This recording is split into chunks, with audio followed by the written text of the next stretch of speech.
국민의힘 한동훈 비대위원장이 연일 험지를 찾고 있는데 어제는 영등포를 방문해서 민주당 이재명 대표와의 차별화 이것을 시도했습니다. 화면 보시겠습니다.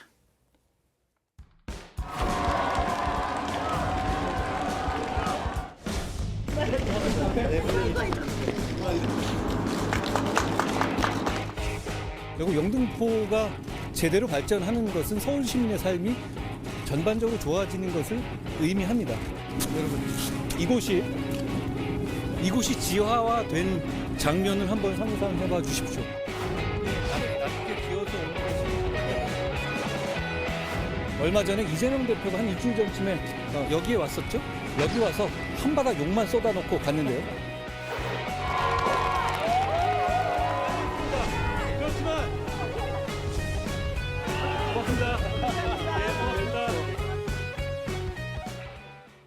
네, 이재명 대표는 이곳에 와서 한바닥 욕만 쏟아놓고 갔다 이런 말을 했는데 그렇다면은 지난주에 영등포를 찾은 이재명 대표는 어떤 얘기를 했을까요? 들어보시겠습니다. 사실 저희가 단수로 추천을 안 해도 경선에도 너끈하게 원래 이기는 건데 이상한 핑계를 대고 나가시는 바람에 싱거워지긴 했습니다. 원래 장수는 전쟁에서 이겨야 장수죠. 원래 이기는 거였어요, 그죠? 평가가 부당해서 탈당해가지고 저 상대방 당으로 갔다는 그분 모질입니다. 그분이 윤리 점수 빵점 맞아서 억울하다. 누가 일부러 0점 준 것이 아닙니다. 김영주 의원께서 저하고 무슨 억하심정이 있습니까? 나도 가슴이 찢어집니다. 제가 마음대로 할 수 있었다면 왜 그랬겠습니까? 네, 윤리 점수 빵점 맞아서 나간 분이다. 라는 말 했는데 김영주 의원이 듣기에는 참 가슴이 아프겠어요. 자, 최지원 기자님, 어떤 점이 다르다든지 좀 그 다른 점을 좀 짚어주시겠어요? 네, 보신 것처럼 지금 한동훈 위원장이 어제 김영주 의원을 도와서 영등포갑 지역 유세를 펼쳤는데요. 네. 이 자리에서 이재명 대표가 지난주에 여기에 와서 말씀 주신 대로 욕만 쏟아놓고 갔다 이렇게 얘기를 하면서 영등포 시민의 삶을 실질적으로 개선할 수가 없을 거다 이렇게 지적을 했습니다. 그러면서 집권 여당의 집행력으로 서울시와 함께 실천해 나가겠다면서 지하화 같은 공약 실현 가능성도 주장을 했는데요. 보신 대로 이재명 대표 지난주 같은 지역구 최현일 후보 지역 유세를 하면서 김영주 의원이 의원평가 윤리도덕점수에서 빵점을 맞았다. 경선을 해도 너끈하게 이기는데 이상한 핑계를 대고 나가버리는 바람에 게임 자체가 싱거워졌다 이러면서 김 의원을 원색적으로 비난을 한 바가 있습니다. 한 위원장은 또 이재명 대표가 권력은 잔인하게 쓰는 거다 이런 말도 했는데 이 권력은 잔인하게 쓰는 것이 아니라 시민을 위해 써야 하는 것이다 이렇게 말하면서 맞불을 놓기도 했습니다. 네, 권력은 잔인하게 쓰는 것이 아니다. 뭐 이런 부분이 이제 또 논란이 되기도 했는데, 자, 최병묵 국장님, 네. 철도 지하화 이게 지금 영등포에서 나오고 있는 얘기예요. 이런 것들이 영등포에 사시는 분들한테는 좀 귀에 와 들릴까요? 어떻게 보십니까?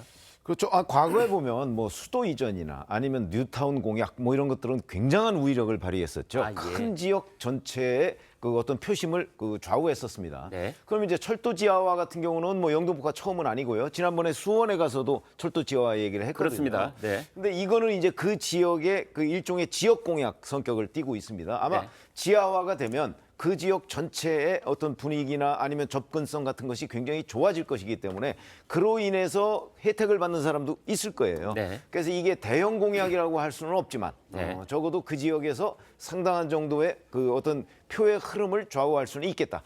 근데 이제 문제는 민주당도 지금 지하화 공약을 내놨거든요. 네. 그런 점에서 보면 어떻게 크게 차별화되는 공약은 아니라는 점에서 약간의 한계가 보입니다. 네, 자, 김두수 단장님. 방금에 이제 한동훈 위원장 그다음에 이재명 대표 양쪽을 다 들어보셨는데 어떻게 보세요? 일단 뭐 이렇게 이슈를 전환하는 측면에서 또 여당이 가진 장점이 바로 이런 어떤 토목이라든지 건설 이런 공약이 상당히 장점을 가지고 있는 건 사실입니다. 그런데 이제 경부선 지하 문제는 네. 사실 뭐 여당 혼자 할 수 있는 게 아니라 국력 전체가 쏟아부어야 할 SOC 사업이기 때문에 네. 이제 일단은 이슈 전환에는 성공하는데 네. 문제는 이것이 우리 대한민국의 미래에서 이렇게 토목으로 가야 될 것이냐 아니면 좀 더 소프트 강국으로 갈 것이냐 이런 뭐 미래전 지향적 쟁점이 좀 있을 것 같고요. 네. 문제는 이제 유권자 입장에서 보면 투표하는 요인 중에 상대가 싫어서 투표가 1번이고요. 네. 두 번째가 나에게 이익이 되는 게 두 번째고 세 번째가 그 후보가 좋았으니까 약간 지금의 쟁점에서 좀 비켜간 거죠. 그래도 이익 투표를 유도하는 측면이 있다. 그런데 문제는 뭐냐, 영등포가 지금 이 두 사람, 그러니까 양당을 보면 둘 다 민주당 출신이란 말입니다. 네. 그러니까 이게 이제 개혁신당의 허은하 후보가 진짜 개혁 보수는 여기 있다 이러고 나왔기 때문에 네. 새로운 3파전이 벌어질 거다 이렇게 예상되고 있습니다. 네, 그 3파전 결과 여러분은 어떻게 예측하고 계십니까? 특히 지금 이 시간 저희하고 함께 계시는 영등포에 사시는 유권자들께서는, 시청자들께서는 어떻게 보고 계신지 너무너무 궁금해집니다. 어제 국민의힘이 중앙선거대책위원회를 꾸렸는데요.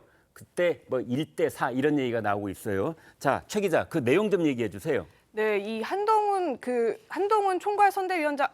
위원장이 총괄 선대위원장으로 가고요. 윤재용 원내대표를 비롯해서 이른바 중량급 스타 정치인들이 참여하는 매머드급의 선대위를 꾸리겠다, 지금 이런 입장인 건데요. 원희룡 전 장관, 또 안철수 의원, 나경원 전 의원들이 맡기로 알려지고 있습니다. 특히 나 전 의원 같은 경우에는 당내 비주류로 꼽히는 만큼 통합에도 좀 역할을 부여한 걸로 지금 풀이가 되고 있습니다. 이 윤재욱 원내대표가 선대위 운영에 대한 실무 전반을 살피면서 보수의 텃밭인 영남을 같이 다지고요. 이 수도권에 출마하는 세 명이 수도권 승리를 견인하겠다, 이런 컨셉인데요. 아마 다음 주 초쯤에 출범을 하게 될 예정인데, 다만 이제 일각에서는 다 박빙 지역이라서 지역 선거를 펼치기에도 힘든 상황인데 사실상 총선 결과에 대한 책임을 나눠지려는 목적이 아닌 것이냐, 이런 지적을 내놓는 사람들도 있습니다. 네, 바로 이제 저 부분입니다. 여러분 방금 들으신 대목 중에 이렇게 뭐 매머드 총괄 선대위라고 얘기는 하는데, 지금 저기에 한동훈 위원장 말고 나머지 네 분은 사실은 자기 지역구가 있고, 그중에 이제 윤재옥 원내대표를 제외한 그 세 분은 자기 지역구가 너무나 핫하고 거기서도 지금 몸이 여러 개가 필요할 만큼 이제 그렇게 바쁜 일정인데 선대위원장 일을 제대로 할 수 있을까? 혹시 책임 나눠 갖기는 아닐까? 이런 얘기가 나오고 있다는 지적인데요. 자, 김광삼 변호사님 어떻게 보십니까? 저는 일단 저 선대위 체제는 네. 상당히 신선하다, 그렇게 평가를 합니다. 네. 결과적으로 이번 선거는 한동훈 비대위원장이 원톱이 될 수밖에 없어요. 네. 그런데 이걸 이제 역할 분담을 한다, 이렇게 볼 수가 있고요. 네. 그런데 아까 책임을 회피하려는 거 아니냐, 이런 얘기를 하는 그런 논란이 좀 있는데, 네. 사실은 이번 선거에서 승패에 대해서는 책임은 한동훈 비대위원장이 다 질 수밖에 없어요. 아, 예. 그래서 선대위 구성을 저렇게 했다고 해서 결국 책임 회피의 어떤 그런 수단으로 되는 것이 아니냐, 이런 비판은 저는 맞지 않다고 보고요. 네. 일단 당에 있어서 어떤 선대위원장이 물론 선거 과정에서 선거운동을 많이 하긴 하죠. 네. 하지만 그 효과는 그렇게 많지 않아요. 네. 누구냐가 중요한데, 이제 한동훈 비대위원장이 얼굴로 선거를 치르기 때문에 네. 그거에 의해서 선거를 치를 거고요. 나머지 이제 상징성이 있는 분들이잖아요. 특히 잠재적 대권 주자라고 할 수 있는 원희룡, 안철수 이런 분들이 들어갔기 때문에 네. 선거에 있어서는 실제로 지역에 가서 선거 운동을 해주냐 안 해주냐 그런 차원이 아니고, 상징성 측면과 그다음에 통합의 의미에 있어서는 상당히 이전 선거에서 꾸렸던 선대위와는 좀 차별되면서 약간 신선감이 있다, 저는 그렇게 봅니다. 그런데 말이죠. 네. 지금 이제 저기 나온 인물들을 보면은 윤재옥 원내대표를 뺀 나머지 세 분은 다 수도권이에요. 네, 한 분은 네. 서울이고 나머지 두 분은 이제 또 경기도 지역이고 뭐 이런데요. 자, 그렇다면은 나머지 충청권, 호남권, 강원권 여기는 선대위원장 없습니까? 아니 이제 지역별로 이제 추가적으로 또 선대위원장을 또 선임할지는 모르겠어요. 그런데 그런 부분은 결국 한동훈 비대위원장이 전국을 누빌 수밖에 없거든요. 네. 특히 중요한 것은 이제 수도권 경기와 서울이고, 그다음에 충청권에서 바람을 일으켜야지 사실은 이제 과반의 의석을 얻을 수 있는 거 아니겠습니까? 네. 그러면 그 역할은 한동훈 비대위원장이, 더구나 한동훈 비대위원장은 불출마했잖아요. 네. 충분히 커버할 수 있다, 그런 생각을 하고 있지 않을까 싶습니다. 알겠습니다. 자, 국민의힘은 총선 슬로건 드디어 정했습니다. 총선 슬로건 공천만큼 중요하다고 할 수 있는 일인데요. 국민의힘이 합니다. 지금 합니다. 이렇게 내걸었습니다. 이걸 두고도 지난 대선 때 이재명 대표 슬로건과 비슷한 것 아니냐 지적이 있기는 있었습니다만은 한동훈 위원장 이렇게 반박했습니다. 제가 이재명은 하면 여러분은 합니다로 화답해 주십시오. 이재명은 합니다, 하겠다. 두잖아요. 그게 누구의 전유물일 수가 있는 거예요? 이재명은 안 했잖아요. 이재명은 안 했죠. 우리는 그걸 지금 바로 하겠다고 말씀드리고 이미 실천을 시작했습니다. 완전히 다른 얘기죠.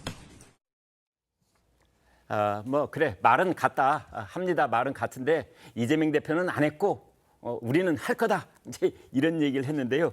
여선웅 행정관님은 어떻게 들으셨어요? 저도 그 한동훈 위원장이 저 슬로건을 선택했다고 했을 때 딱 네. 이재명 대표 대선 슬로건이다.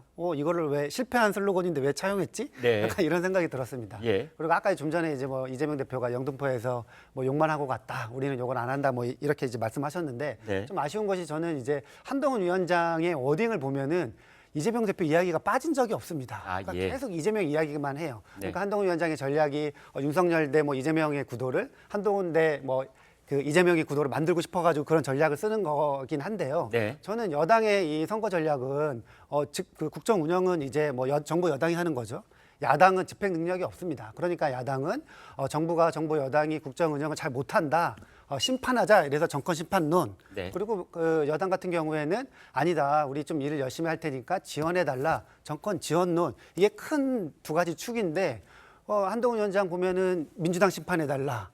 뭐 이재명 심판해달라. 뭐 범죄자다. 뭐 이렇게 여전히 계속 검사스러운 이런 메시지만 던지고 있어서 약간 집권 여당의 이 메시지가 약간은 조금 뭐 정제되고 아니면은 뭐 국가 발전이나 아니면은 국정 운영에 관한 약간 좀 플러스적인 이야기였으면 좋겠다. 네거티브 이야기하지 말고 뭐 이런 좀 생각이 들긴 했습니다. 네, 그런데 지금 이제 양쪽에서 나오고 있는 얘기를 보면 이번 총선을 양 진영이 최전방에 나와 있는 장수가 이재명 대 한동훈일 수밖에 없잖아요. 그런데 한동훈 이제 비대위원장은 말을 할 때마다 이재명 대표에 대해서 얘기를 하는데 반대로 이재명 대표가 한동훈 위원장을 거론하는 경우는 요즘에는 거의 없는 것 같아요. 왜 그럽니까? 그렇죠. 뭐 그 이재명 대표 같은 경우에는 계속 이제 윤석열 정권 심판론을 부각해야 되기 때문에 네. 한동훈 위원장이랑 이제 뭐 맞서는 프레임은 뭐 여당의 뭐 전략이다, 작전이다 이렇게 생각을 하는 것 같고요. 뭐 예컨대 요즘 보면은 한동훈 위원장 가장 이야기하는 많이 하는 사람이 이재명 대표가 아니라 어떻게 보면 이제 조국 대표잖아요. 네. 그렇게 본다고 하면은 이제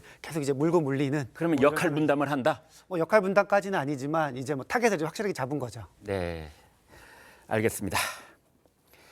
격전지로 떠오른 곳이 한두 곳이 아닙니다. 과거 어떤 선거에 비하더라도 이번처럼 이렇게 격전지가 많은 선거가 있으랴 싶은데요. 어제 서울 한강벨트의 마지막 퍼즐이라고 불리는 서울 중성동을 경선 결과가 나왔습니다. 최 기자. 예, 이 경선 결과 나왔는데요. 중성동 을 지역 경선 결선 결과 현역 하태경 의원을 꺾고 이해운 전 의원이 본선에 올랐습니다. 이 전 의원 같은 경우에는 서울에서 4선 도전에 나서게 된 셈인데 유승민 전 의원과 가까운 이 전 의원 21대 총선에서는 동대문 을에 출마했다가 패배한 전력이 있죠. 이번에 중성동 을에서 박성준 민주당 의원과 맞붙게 될 예정입니다. 네, 자 김 단장님. 이런 결과 예상하셨습니까? 솔직하게. 저는 예상을 못했고요. 물론 이제 하태경 의원이 이 지역의 현역은 아닌데 네.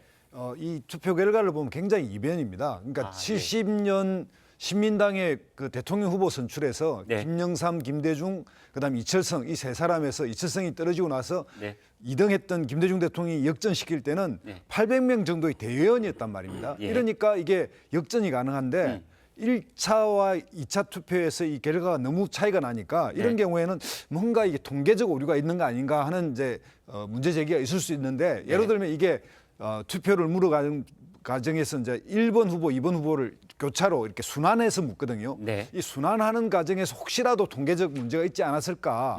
이거는 거의 그 통계적으로는 이런 일이 있을 수 없는 거니까 이런 하태경 의원의 이런 문제 제기는 좀 타당한 측면이 있어 보입니다. 그러니까 한번 검증을 해봐야 될 것 같고 이 선거가 만약에 이제 젠더 갈등이었다면 남녀가 이렇게 갈렸다라고 할 수 있지만 또 그렇게 꼭까지 이야기할 수 있는 문제도 아니고 또 뭐 당내에서 둘 다 유승민계에 가까운 분인데 여기에서 이렇게 극단적으로 갈린 것도 이상하고 이래서 약간 하태경 의원 본인 말로 정말 전국적인 바보가 되어버렸는데 이번에 결단해서 부산에서 올라왔는데 이런 결과까지 나오니까 상당히 이거는 화제가 되지 않느냐 이런 생각이 듭니다. 네.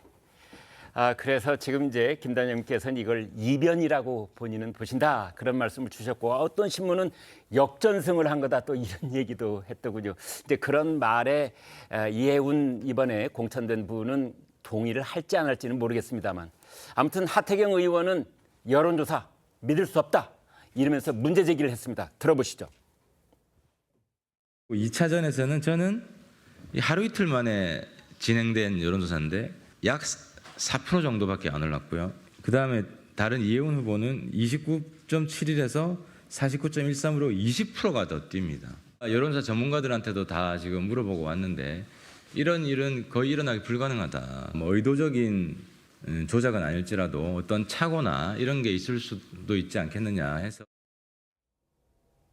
네, 김 변호사님. 지금 이제 하 의원이 얘기한 거에 대해서 김 단장님은 뭐 일리 있는 이의 제기다 이런 말씀을 주셨는데 어떻게 보십니까? 근데 본인 입장에서는 뭐 충분히 저런 이유를 제기할 수 있다고 봐요. 왜냐하면 네. 1차 경선에서 압도적인 표차로 1등을 했지 않습니까? 네. 근데 2차 결승에서 어떻게 저런 표가 나왔을까 그렇게 생각할 수도 있는데 이건 좀 다르게 볼 여지도 저는 있다고 봐요. 그러니까 3명이 할 때 하고 그다음에 결승에서 붙었을 때는 2명이 하는 거 아닙니까? 결국은 표 차이가 이제 반반 나눠질 수밖에 없어요. 그러면 결과적으로 누구를 선택하느냐의 문제이기 때문에 단순히 1차 경선의 결과를 가지고 결승은 내가 이길 수 있다 이렇게 보기는 또 쉽지 않은 측면이 있어요. 물론 워낙 이해운 후보가 5% 가산점을 받았음에도 불구하고 차이는 별로 없잖아요. 네. 그러면 원래 데이터를 아마 거기서 한 3-4명 정도만 네. 문제가 있다는 것이 발견되면 네. 또 이 경선 결과가 뒤집어질 수 있거든요. 네. 그렇기 때문에 이제 하태경 의원 입장에서는 그 원래 데이터를 한번 까보자, 음성 데이터까지 한번 보자는 그런 취지인 것 같아요. 네. 그런데 거기서 이제 어떤 흠이 나온다고 하면 또 번복이 될 수 있겠지만 저 부분이 만약에 흠이 나와서 번복이 된다고 한다면 지금 경선 과정이랄지 공천 과정에 엄청난 역풍이 불 수가 있어요. 네. 그래서 그걸 과연 원래 데이터를 줘서 이걸 체크하는 것이 가능할지 이런 문제가 있고 우리가 이제 결승은요 논리적으로 뭐 1차에서 많이 받았기 때문에 이긴다 이렇게 반드시 그런 방정식이 성립하지 않거든요. 네. 그래서 좀 하태경 의원 입장에서는 이의를 제기는 충분히 할 수 있지만 또 1대1로 붙는 결승은 또 다를 수도 있는 그런 결과가 나올 수 있다. 저는 그렇게 봅니다. 그렇군요.